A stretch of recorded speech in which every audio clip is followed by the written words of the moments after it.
Salut YouTube, bon aujourd'hui nouvelle vidéo. On vous dit souvent que la Thaïlande c'est ultra safe. Laissez les clés sur votre véhicule toute la nuit ou alors oubliez votre téléphone ou votre portefeuille dans un café et quand vous allez retourner, vos affaires seront toujours présentes. Mais si vous pensez vraiment ça, c'est que vous regardez pas les infos en Thaïlande. Et justement dans cette vidéo, je vais vous parler, vous montrer les vidéos d'une personne qui s'est fait voler sa moto ici en Thaïlande, à Bangkok plus précisément. Et vous allez voir aussi que c'est pas un cas isolé. Et je vais vous montrer comment agir si jamais ça vous arrive. Mais avant de commencer cette vidéo, une petite pub. Si jamais vous souhaitez apprendre le thaï. Quand je dis apprendre le thaï, c'est apprendre le vrai thaï, celui qu'on utilise au quotidien. Ça vous permettra justement de connaître plus d'histoires de ce type, connaître vraiment la vraie Thaïlande, pas celui des ghettos étrangers qui font que se fréquenter, qui connaissent pas vraiment la réalité du pays. J'ai écrit une formation complète pour comment apprendre le thaï. Je vous explique tout de A à Z pour parler thaï couramment, que vous avez pu le voir à travers mes interviews, mes micro-trottoirs ou mes reportages. Je vous mets le lien dans la description et si jamais vous souhaitez vous expatrier en Thaïlande et vous avez des questions, j'ai créé des appels 1-1, Calendly, auxquels on passe 1 heure ensemble et vous pouvez me poser toutes les questions. Encore une fois, tout est dans la description. Alors, fin de cette petite pub. Donc, comme je vous le disais, tout le monde vous vend la Thaïlande comme un pays ultra safe, qui vous arrivera jamais rien. Et ça, que ce soit vos amis, les expatriés que vous rencontrez ou alors les influenceurs. Mais en vrai, demandez à un Thaï si la Thaïlande c'est aussi safe que ça. Et la plupart vous diront que c'est pas safe, c'est dangereux et surtout dans les grandes villes, Bangkok, Pattaya, Phuket, etc. Vous allez voir que les avis sont totalement différents de ce que vous avez l'habitude d'entendre auprès des étrangers. ประเทศไทยปลอดภัยไหมครับก็คิดว่าปลอดภัยแค่บางบริเวณค่ะก็ระดับหนึ่งก็ในระดับหนึ่งคิดว่าประเทศไทยปลอดภัยไหมครับปลอดภัยมันขึ้นอยู่กับพื้นที่ค่ะ Et ça va venir principalement de deux choses, je pense. La première, c'est que les étrangers, ils suivent pas les infos thaï. Donc, ils savent pas vraiment ce qui se passe dans le pays. Et la deuxième, c'est un peu lié, c'est qu'ils comprennent pas thaï. Du coup, ils peuvent pas entendre des retours d'expérience de ragots entre thaï ou alors lire, suivre et comprendre les pages Facebook thaï qui racontent tous les faits divers.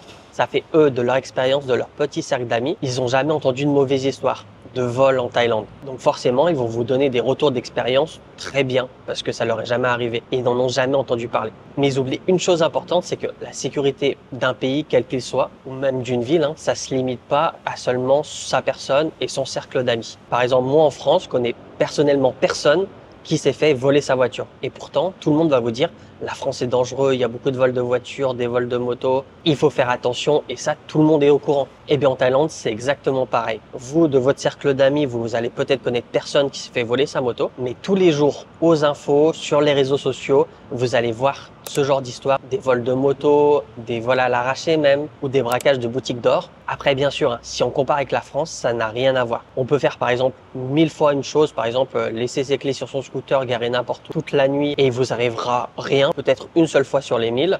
Et faites-le par exemple qu'une fois en France et peut-être que juste en une fois, votre véhicule va disparaître. Mais en tout cas, c'est pas une raison pour prendre la confiance. Et c'est d'ailleurs pour ça que je fais des vidéos, que je parle de plein de sujets différents de la Thaïlande. C'est pour justement vous ouvrir les yeux sur l'image que vous avez et la réalité. Et même moi, d'ailleurs, ça m'arrive de prendre la confiance. Il y a pas très longtemps, j'étais parti en week-end pendant 3-4 jours et je devais prendre un avion très tôt le matin. Donc je me suis dit, je vais aller en métro. Je me lève le matin, je vois pas de motobike taxi, j'ai la flemme d'appeler un Grab. Je me dis, bon, allez, c'est pas grave, je vais prendre mon scooter, je vais me garer au métro. Donc je me gare au métro, je prends l'avion, je sais plus où j'allais, je crois que c'était ou Samui, Chiang Mai ou Krabi, je me rappelle plus. Enfin bref, j'y vais pour quelques jours et je partais seul avec des amis. Donc la nuit, j'écrivais à ma femme et comme elle va travailler tous les jours au matin, elle passe au métro, je lui dis, s'il te plaît, regarde un peu si ma moto est toujours présente. Et là, elle m'engueule, elle me dit, mais pourquoi tu te gares là-bas plusieurs jours? Pourquoi tu prends pas un taxi? C'est super dangereux, ta moto, elle va disparaître, on va jamais la retrouver. Et elle a totalement raison. C'est pas que je suis pas au courant, c'est juste que, voilà, j'ai pris trop la confiance. Je me suis dit, tranquille, c'est vers chez moi, il y a plein de véhicules.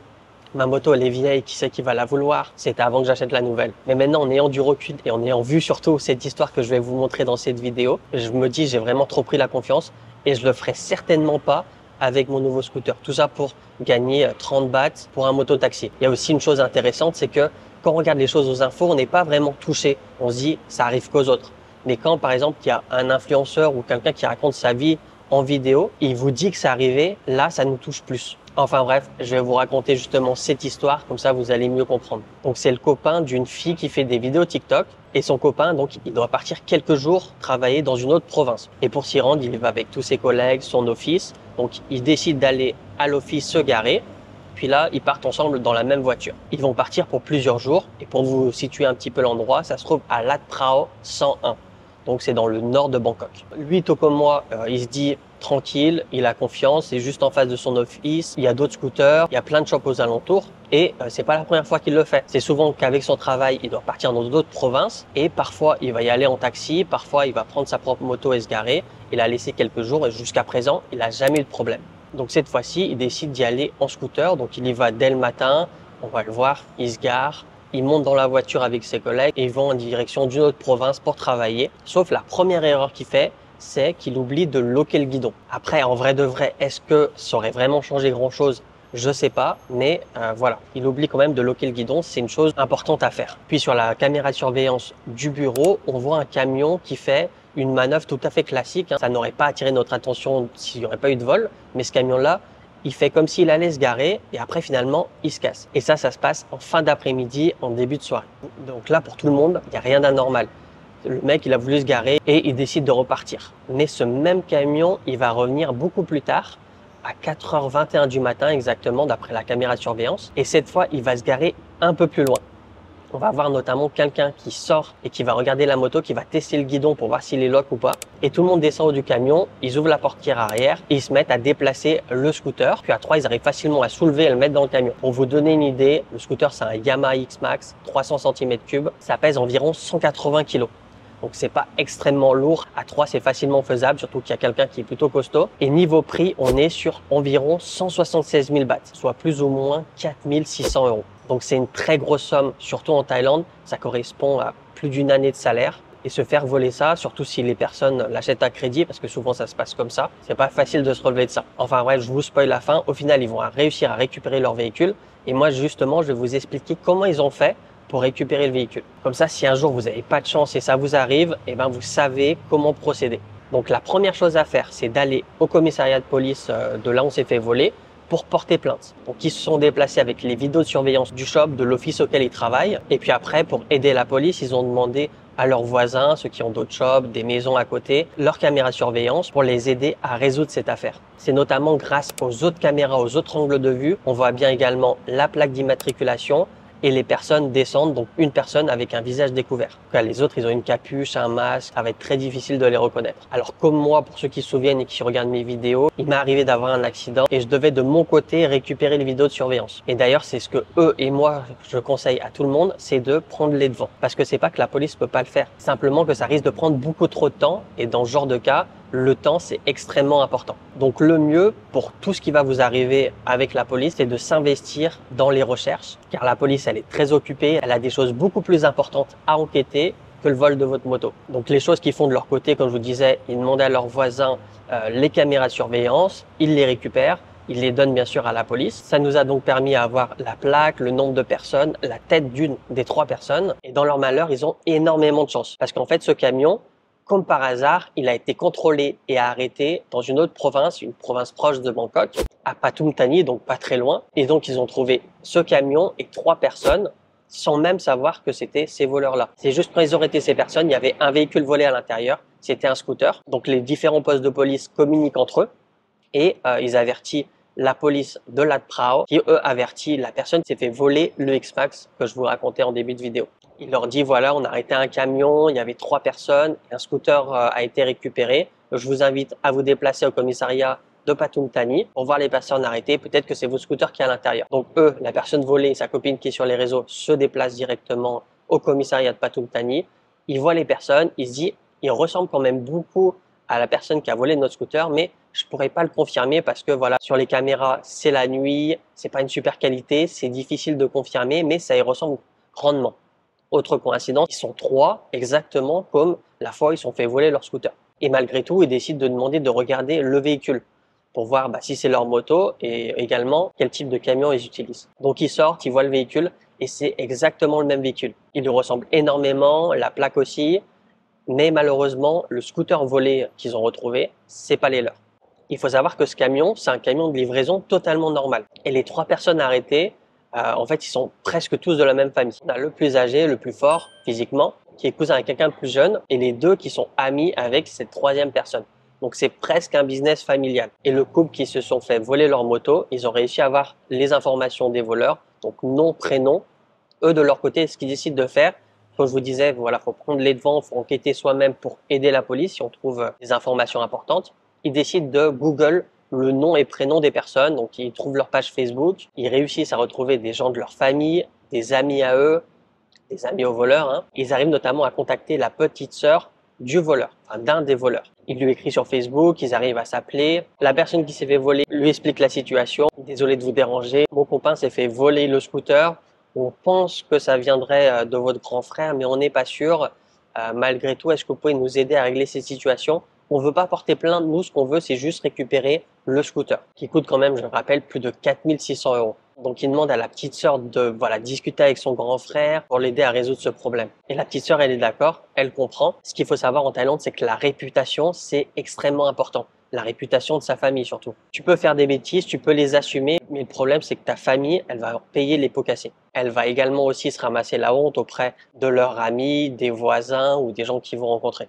C'est ce que vous entendez un peu partout, perdre la face. C'est exactement le genre de choses. Si quelqu'un de votre famille finit en prison ou est un voleur, vous allez perdre la face auprès de tout le monde en fait. Il y a une autre chose à savoir aussi, c'est que ce genre de moto, des X-Max, des Forza, des PCX ou des ADV, c'est des scooters très recherchés par les voleurs. Quand ils les volent, ils vont pas les prendre pour ramasser des pièces et revendre les pièces. Non, ce genre de scooter, ils les vendent directement comme ça à des familles, à des gens lambda, sans papier, qui eux vont les utiliser au quotidien pour des petites choses au fin fond de leur village. Là où les plus petits scooters du genre Wave, Click, Scoopy, là on va les désosser et vendre les pièces directement. Donc enfin bref, on retourne au moment où la petite sœur est d'accord de collaborer.